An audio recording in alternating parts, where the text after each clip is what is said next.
मंडळी नमस्कार. मुंबईतील काळा घोडा परिसर हा दरवर्षी फेब्रुवारी महिन्यातील काळा घोडा फेस्टिवलमुळं आपल्या नेहमी लक्षात राहतो. आत्ताचा काळा घोडा मूळ काळा घोडा नाहीये. मूळ पुतळा किंग एडवर्ड 7वे आरूढ असलेला होता, म्हणजे तो अश्वारूढ पुतळा होता.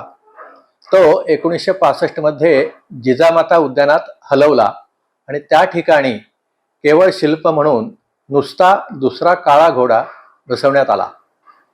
या परिसरामध्ये Max Mueller Bhavan, Jehangir art gallery, Elphinstone college, David Sassoon library, army navy building ही स्थळं येतात.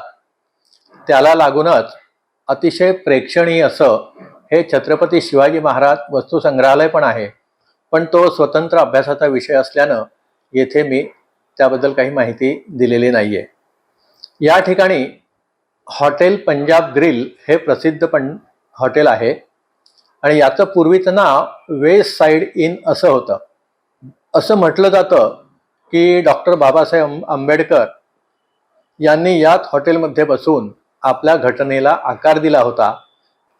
त्याच्याच कडेला असलेलं हे रिदम हाऊस गाण्यांच्या रेकॉर्डसाठी प्रसिद्ध होतं. कोणतीही रेकॉर्ड आधी वाजवून पाहायची आणि जर आवडली तरच घ्यायची अशी तेथे व्यवस्था होती. अनेक कलाकार आणि संगीतकार या ठिकाणी येऊन गेलेले आहेत. समोरच्या एल्फिस्टन कॉलेजची स्थापना 1834 मध्ये झालेली होती. 1860 पासून ते मुंबई विद्यापीठाशी संलग्न आहे. या महाविद्यालयाच्या माजी विद्यार्थ्यांमध्ये डॉक्टर बाबासाहेब आंबेडकर, लोकमान्य टिळक, महादेव गोविंद रानडे आणि दादाभाई नौरोजी यासारख्या नामांकित प्राध्यापकांचा समावेश होता. याच्याच शेजारी डेव्हिड ससून लायब्ररी म्हणजे ग्रंथालय आणि वाचनालय आहे. त्याची इमारत 1863 ते 1870 या काळात सर डेव्हिड ससून यांच्या पुढाकारानं झाली. ही अतिशय भव्य इमारत आहे. यामध्ये वाचकांसाठी बसण्यासाठी प्रशस्त हॉल आहे. आमच्या ग्रुपमध्ये श्री योगेश शहा होते. ते या लायब्ररीचे कमिटी सदस्य असल्यानं आम्हाला ती संपूर्ण इमारत पाहता आली. इमारतीच्या मागील बाजूस पटांगणामध्ये वेगवेगळी झाडे आहेत, झोपाळे आहेत. अतिशय शांत वातावरण असल्यानं एका वेगळ्या विश्वात बसल्यासारखं वाटतं.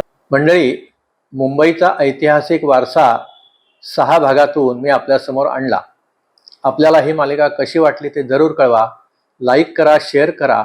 तसेच चॅनेलला जर सबस्क्राईब केले नसेल तर जरूर सबस्क्राईब करा. धन्यवाद. नमस्कार.